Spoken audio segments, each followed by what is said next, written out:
Hi everyone. Today I'm excited to just do an interview with Rob Decker here from Rise Rises Lions and Rises Lions. Kingdom Fit.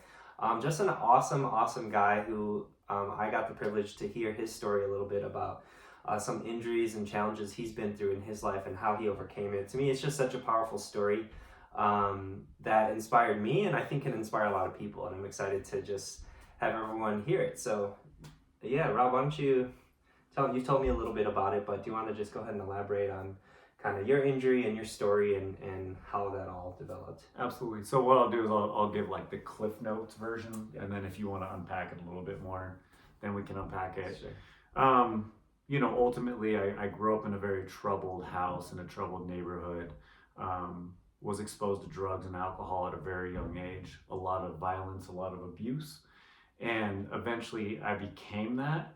I got heavily involved in drugs and alcohol at a young age. And then I started getting involved in really abusive relationships. It's what I knew. It made sense to me. And eventually, I dated a young lady who accused me of rape and attempted murder. And in that moment, I I was in a 3-story loft, and I decided to take my life.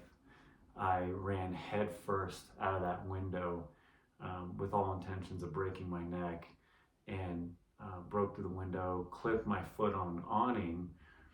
Changed my fall, but I still hit the left side of my body, severing my spine. So I'm trying to get to all the physical therapy stuff, all the strength, because there's so much to my story.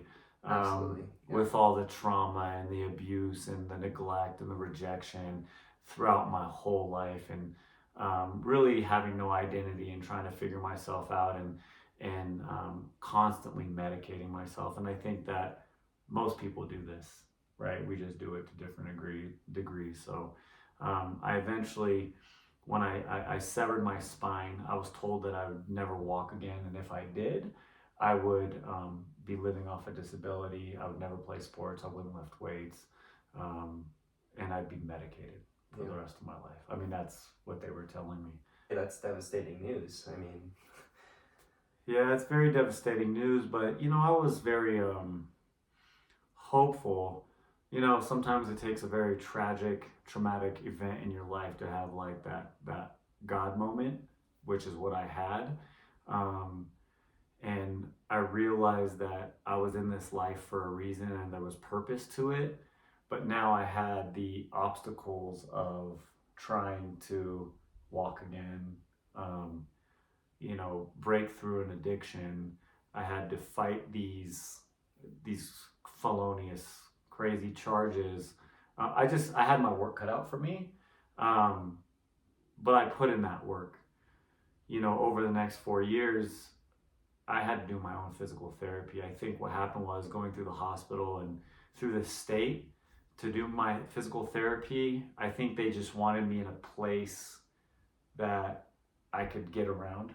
right. It was probably Day to day, get you back, to basic, right? Yeah, that's all. I think that's all they were really trying to get me prepared for. I remember the thing that released me was they took a Bosu ball, and you know how you do like the little kicks Mm-hmm. standing up. Well, they're like, oh, you can do that. I mean, I couldn't do it, but you On the can. Bosu ball. Yeah, Yeah. it And was. they're like, oh, you can do that. You're good to go. Yeah, you're good to go. Yeah, you're pretty much good to go, and so, but I knew that wasn't enough. Right. I wasn't. I mean, I wasn't gonna live a healthy life, just kicking a Bosu ball. Yeah. Right. Yeah. So I actually had to start hitting the gym and putting in the work and applying the knowledge that I had leading up to my broken back. Um, the charges got dropped, by the way. I just want to let everyone know the charges got dropped. But and there was $2 million worth of hospital bills that I never had to pay. Wow. Yeah, that's part of the story too.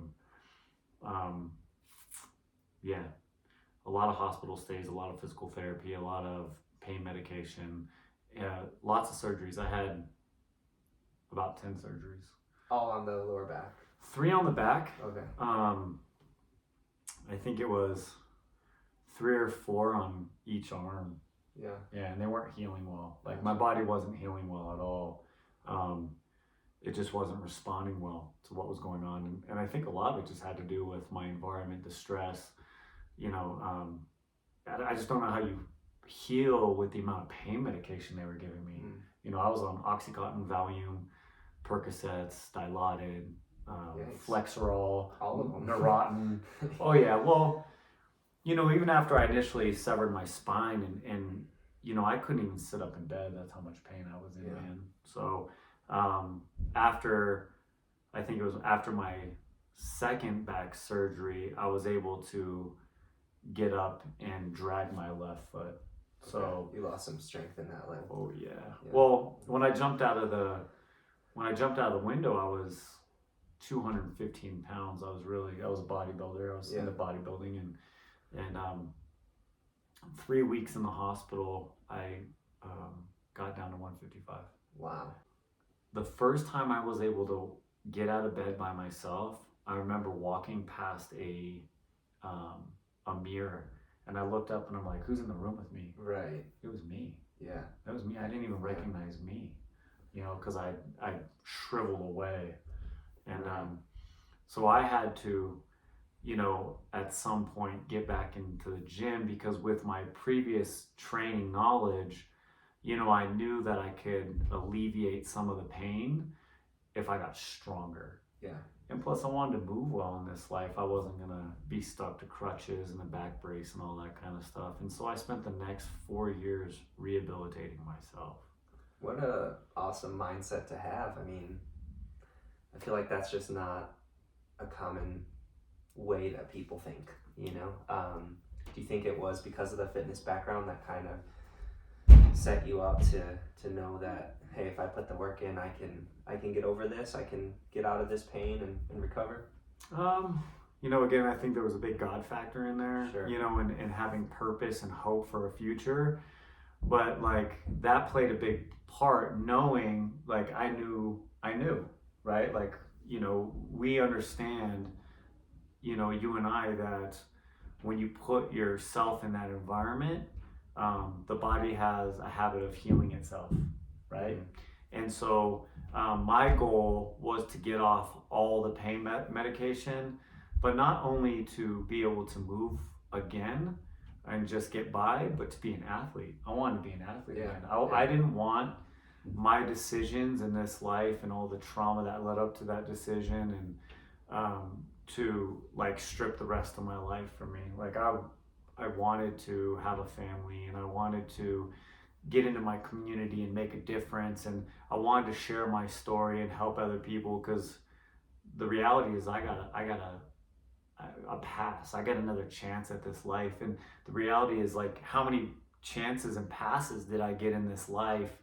You know, considering that I started using drugs and drinking at 14, and I mean, it was very heavy what I was doing all the way up to 29 years old. I mean, that was almost 15 years. That was my whole adult life, just consuming death is what I was doing. I mean, I was on a death mission, right? It was slow suicide. I call it slow suicide that I was on.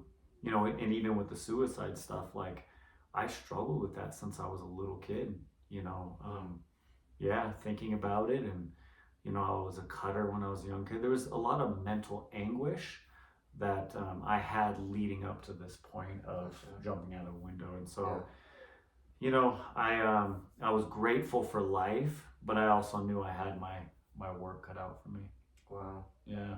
So I'm a physical therapist, right? Yes. And I deal with injuries, right? And that's why I want to keep talking about my broken body. Yeah, no, I love to hear all that. That's great too. Yeah, right. Obviously, it's a powerful story nonetheless. But that was the part that really just interested me, because you told me, oh, I broke my back this and this way and had all these surgeries, and then I said, do you have pain? You said, no, not at all. And you said, I play softball, I lift weights and this and that. And I was just like, wow, tell me more. Right. So tell us about that, like how you got to there, and how you're doing now. Oh man, yeah, it was a lot of work. You know, I know before we got on camera, I was sharing, you know, after I broke my back and I started gaining a bunch of weight and getting stronger again, because, you know, muscle has memory, right? Sure. So, you know, if I was, you know, 230 is the biggest I've ever been. I mean, I was huge, but, you know, my body's capable. It's just that with all the hardware in my spine now, I'm not going to get to those loads on my back anymore. Sure. I'm not going to throw, but I knew that I could get strong enough. And so what happened is I started bodybuilding again, and I got up to about 205 pounds. Wow. And I was really close to where you were at before, yeah. And I was getting big, but then I started playing sport again. I started playing softball, and it requires more dynamic movements, different ranges of motions, different, agility, different, you're working in different planes of motion, a lot of rotation. Mm-hmm. And I struggled with rotation because half of my back is fused with rods and screws. So I had to maximize whatever I could. Right. I mean, I'm limited. I have no lordosis in my lower back, so no curve in my lower back. It's flat, which now forces upper cross syndrome. So now I got to try to correct that through strength training, right? And so, the softball started to expose a lot of the holes in the hose. There was a lot of, Sure. So I had to start working on becoming more functional, working on corrective work, strengthening my glutes and my core to protect my spine. Was that just intuitive from your experience that you were able to make that shift? Well, what happened was I was working at Equinox in Palos Verdes, California, mm-hmm. and I worked with some of the best trainers in the world. And so I worked with these trainers that were just next level. Like, they just deserve a different title. They're movement coaches. Yeah. Movement experts. Yeah. We're movement. So then it was time for me to learn how to become a movement coach and apply it to myself and give it to other people. So. Sure. I think initially when I went back into training, it was to share my story and show everybody that they can come back from such a horrible trauma, physical trauma, and but there was still room for me to grow and to do things. And so I was working at Equinox, and some of these guys, they just kind of took me under their wing and like, hey, we need to work on this, we need to work on that, and your mobility, and hey, let's do this for your glutes. And then all of a sudden, like, it started coming together. And then I'd go out there and play softball, and I wasn't getting hurt as often.